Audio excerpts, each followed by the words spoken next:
Everybody, welcome back to Plat. Another sort of Convallaria video coming at you.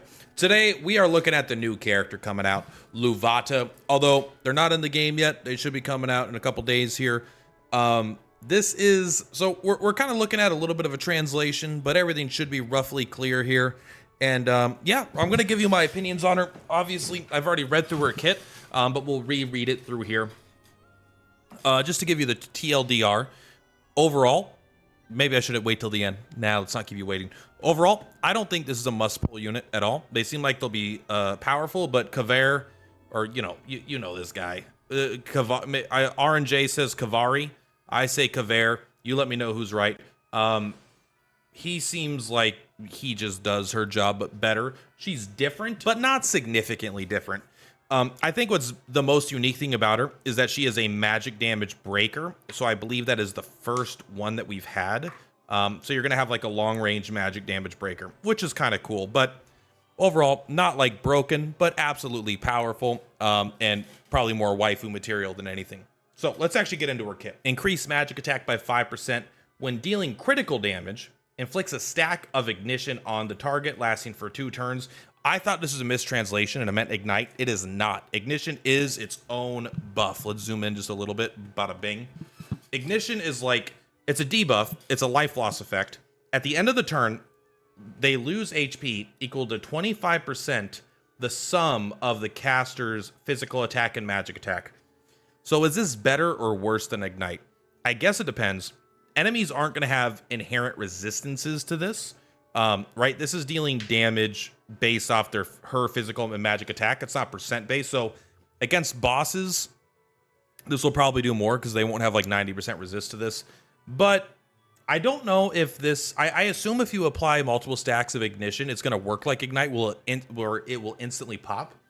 But a 25% hit isn't like a super big deal or anything like that. So I'm guessing that as her stars rank up, which I forgot to look at, she will be able to get more stacks of ignition in a turn to maybe get multiple procs of this. It seems good, but it's not like busted. It can trigger up to 1 time per round. At the start of the battle, grants all allies burning tile immunity. This is kind of cool. You're immune to scorch and burning tiles, so that means immune to scorch. I think that's roughly the same thing. I don't know. That doesn't seem like it's like ignite. You're not immune to ignite, but you can walk on burning tiles. So let's go up to 3 stars here. 10% attack. When dealing critical damage, you get the ignition. Can be triggered up to 2 times per round. So now if you do 2 crits, which I assume it means it could happen on multiple targets, but also maybe if you have like an instant skill here that can attack, then you could probably do that. Like if you have the little dagger, the throwing dagger, you can ignite, then ignite again. After casting fire skills, transform a flammable tile into burning. Most of them will say fire. In fact, I think they all have to say fire if they are fire skills. The character gains crit 2 for 2 turns, so a bonus crit chance. At the start of the battle, burning immunity. So you can see here, it's a pretty nice little step up. The attack is only 10% more. 5% more.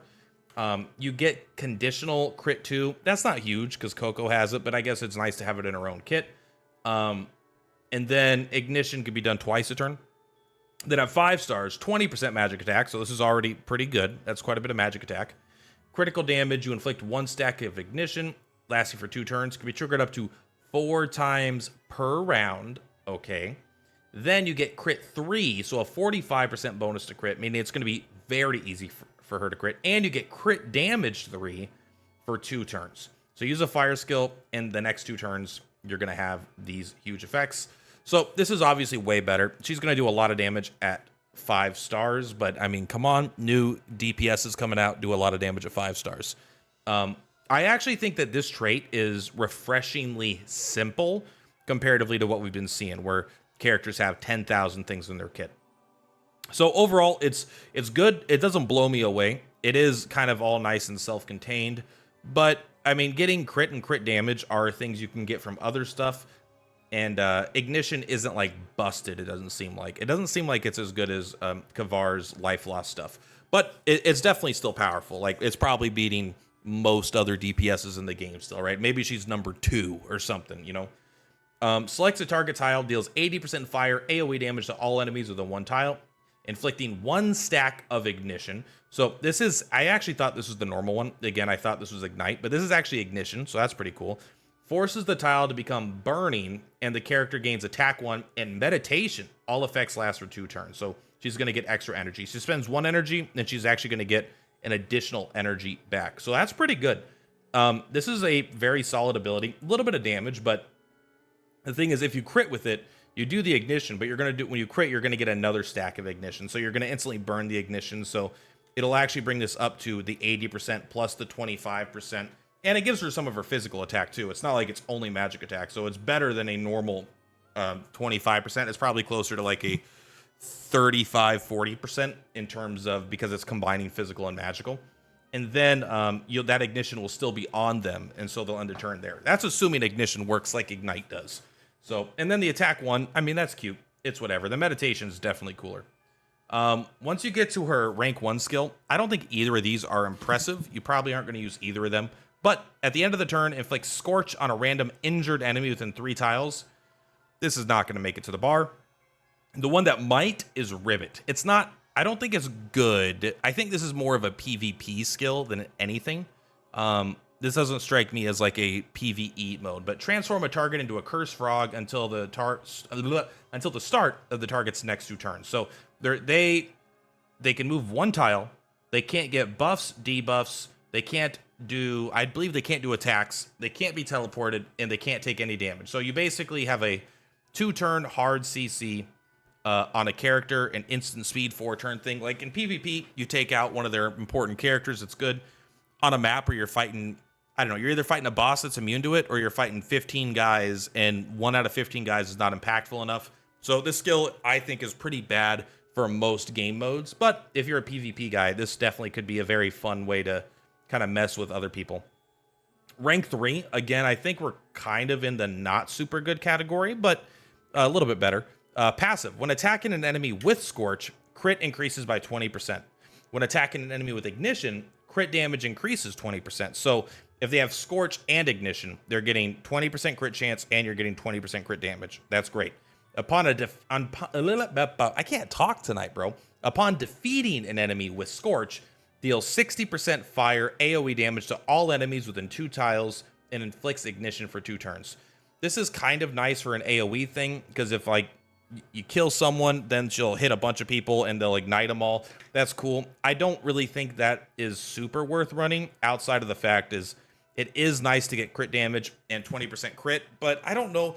It's a little too conditional to need Scorch and Ignition. Not that it's not possible, but it just, I think I would rather take just an additional attack option than to have this passive. This passive doesn't seem transformative enough to take up one of the slots on the bar.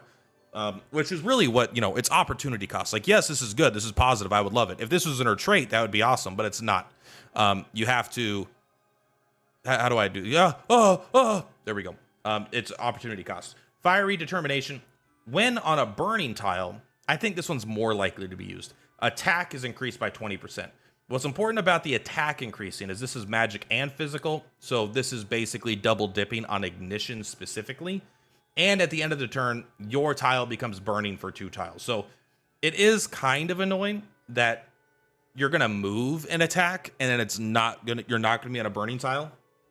But the following turn, if you don't need to move, you'll be on a burning tile. And it lasts for a couple turns, and you're doing fire attacks. So you likely will be able to create a bunch of fire tiles around. Maybe this makes Miguel usable. All right, let's not talk about that. But I think this is potentially worth putting on the bar.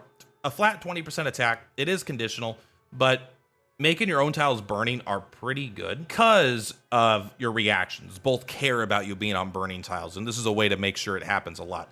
Firewalking, we've seen it before. You're immune to Scorch, which I think she already has, so that doesn't really do anything. But when you're on a burning tile, get out of my way. Your damage taken is decreased by 10%, and you're going to, at the end of your turn, you're going to recover 20% of your HP. So a nice little self-healing. Assuming this triggers the way you want, where this triggers, you make it burning, then you heal. That seems like that'll be a nice little interaction. But the actual unique one is the Wall of Ember. Before receiving a single target physical or a single target magical attack, if the character is on a burning tile, which is likely if you're running this, you perform a preemptive attack, absorbing the burning tile, and you gain it's not an attack, I guess.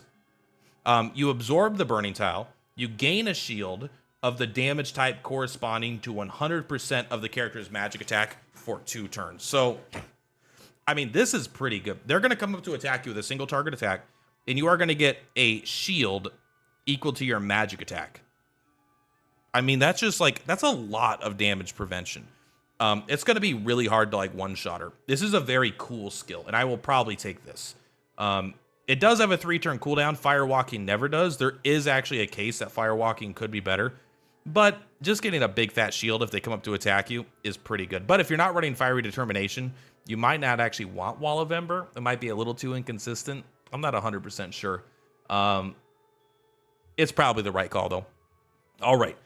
Energy Restoration over here. This is fine, but she already has Meditation on her thing. I'm looking at her attacks. She does have some really big ones up here, so this could be worth running, but I don't know. I kind of like that this helps her generate the energy back already, so you kind of have an interesting attack. But if you're really all in on doing big boy attacks, this might be the best one. Otherwise, you get the Phoenix Transformation. The character teleports to any burning tile, deals 50% fire magical damage. So just say, this is important. Fire attacks transform a flammable tile into burning. Actually, never mind what I was going to say. I just was going to remind you that fire attacks don't turn things into burning tiles unless they're flammable. However, the wording on this and the wording on the other one both makes that a moot point. But you teleport to any burning tile and you deal 50% fire magical damage to all enemies within 1 tile radius of the character. The tiles within range are forcibly turned to burning. So this is kind of, it's fine. It's a teleport.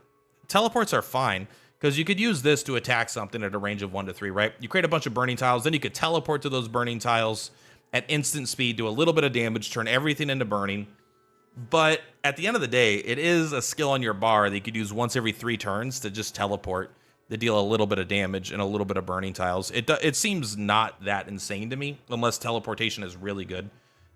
So I actually think Energy Restoration might just be the better of these two. This seems a more like fun and flavorful than it is like good. Scorching Attack is good, but you look on the other side, Fiery Rings, single target attack, deals 90% fire damage as opposed to this, so it'll burn tiles, and it forcibly changes the tile to burning regardless. So I don't even know, only reason why it matters that it's fire is for her passive. Normally fire means you could turn things burning, you can make flammable things burn, but because she has like when you do a burning thing, right, after casting fire skills, I assume that this will count for her fire attack. So magical damage equal to 90%, so it's actually it's just better than Scorching Attack because it puts them on a burning tile, which is already better than inflicting Scorch, because then they have to move or they'll take more stacks of Scorch. It's not that much better, but now it actually has a range of 3 instead of a range of 2. It's way better. This is a great skill. For a basic attack, that's pretty darn good. Now, we're going to get, this is the big boy. This is probably why you're pulling her, is both of these. We have a 5 energy skill and a 4 energy skill. Which one of these are you going to take? Let's read through them, make a decision here. Fiery Wings, Nirvana in Flames. Magical damage. Selects a random enemy within 2 tiles of the target tile, which is a 1 to 4 range. Yes. And attacks 6 times. So you're going to pick a tile, and then within 2 tiles, you're going to attack 6 times. Each attack does 20% AoE damage to all targets within 1 tile of the target range. And the first 3 attacks inflict Scorch for 2 turns. After dealing damage, if there is a burning tile within 2 tiles of the initially selected target tile, you absorb it, and you additionally inflict 1 stack of ignition for 2 turns after the first 3 attacks deal damage. Now, what does this mean? To me, this sounds like a cluster chuck of randomness in a lot of ways. I don't know, because I haven't played with it. It sounds like Barrel's Boom ability in a lot of ways, where it does AoE damage a bunch of times and inflicts Scorch each time. This only does Scorch the 3 times out of the 6 times, and then after the 3rd time, it'll inflict Ignite, and then it attack 3 more times. It's only 20%. I don't like this skill at all. It seems a little too difficult to get it to do what I want. Maybe it's incredibly good against really fat bosses that take up 9 tiles because all of 6 hits are guaranteed to hit the same target. But is scorching those bosses that good? Is ignition, 1 stack of ignition on them that good? I mean, I guess the point is here, if you have a 5-star Luvia, is there a T? Luvata. If you have a 5-star Luvata here, and you can do 4 ignition strikes per round, then this can inflict 5 stacks of ignition on its own, because it has 1 stack built into it, and then each of these 6 attacks, if you crit with them, will do an ignition up to 4 times. So that is when this skill becomes good, in my opinion, is when you have, maybe it's at 4-star. Let's take a look, because that could trigger up to 4 times per round. At 4 stars, it's 3 times per round. So I would say once you get her to 4 stars, this is when this skill becomes good, because now you're getting a bunch of ignition stacks, you know, on a big target. Other than that, maybe doing the AoE and fit and, you know, is okay. But if you really want to get in ignition on a bunch of characters, I feel like this skill is simpler and just only costs 1 energy and it buffs you at the same time. And it gives you its energy back. I think that's probably better if I'm being completely honest. But Meteor Flame selects a target tile. If there is no burning tiles within 3 tiles of the target, you deal 70% fire AoE damage to all enemies within range. I guess that's within 3 tiles. I don't know exactly what the range is on this one. It's not clear to me. And forcibly turns the center tile and tiles in a 1-tile radius into burning. If there is burning tiles, increase the damage dealt to all enemies within range to 140% and absorb the burning tiles. So you could either do an AoE, set a bunch of things on fire and a little bit of damage, and it counts as a the 140% doesn't say it's fire, but I assume it is. Or if there is fire there, you can like suck up the fire and do a much bigger nuke for 4 energy. Now this stuff is all good. All right, everything I'm reading here is good. Again, I think you're gonna pick this one. If you have her at 1 star, this is probably what you're gonna pick. To me, it just seems a little bit better. Lets you get a bunch of burning tiles down, and once you get burning tiles down, you can absorb them. This seems kind of like a cluster, and if you don't have a bunch of her star levels, this is probably not that good. But what would I run on her? I think I am running the Searing Gaze. You have 3 abilities, right? I think I'm running Fiery Determination, and I think I'm running Meteor Flame. I think those are the 3 I'm probably running at first glance here. And to be honest, I think she sounds powerful. She sounds good, but she doesn't sound like a must pull. This is not like your account is going to be weaker if you don't pull her. I mean, it will be, but I mean, it's not going to be like your account is bricked if you don't get this character. She just seems pretty good. That's all. So I would say, I mean, I don't like saying should you pull or should you not pull, just because like it depends on your investment in the game and how much money you feel like spending. But in general, I would say for the average player, this is probably a skip banner, and kind of hold it for the really, really big dogs that are still coming up. As for her signature weapon, she will have one, but apparently it doesn't exist yet in terms of on this website. I believe it's like a global first. I think I saw Hockey do a video on something like that. So I don't believe that she originally had a signature weapon, but we're going to be getting a signature weapon for her. So it'll probably be good. It'll probably help you do crits. If I had to guess, like when doing a single target fire attack, do crit or something like that. So that'll probably work out. But yeah, that's basically going to wrap it up for today, guys. I appreciate you guys for watching. Much love. And yeah, I'll check you out in the next Sword of Convallaria video. Peace out. Bye. On the rise, watch the views go up. Content king, never down, always showing up, hitting milestones. The fame never lets up. Click that link, diving deep, never get enough. Gaming, vlogging, every trend, always first.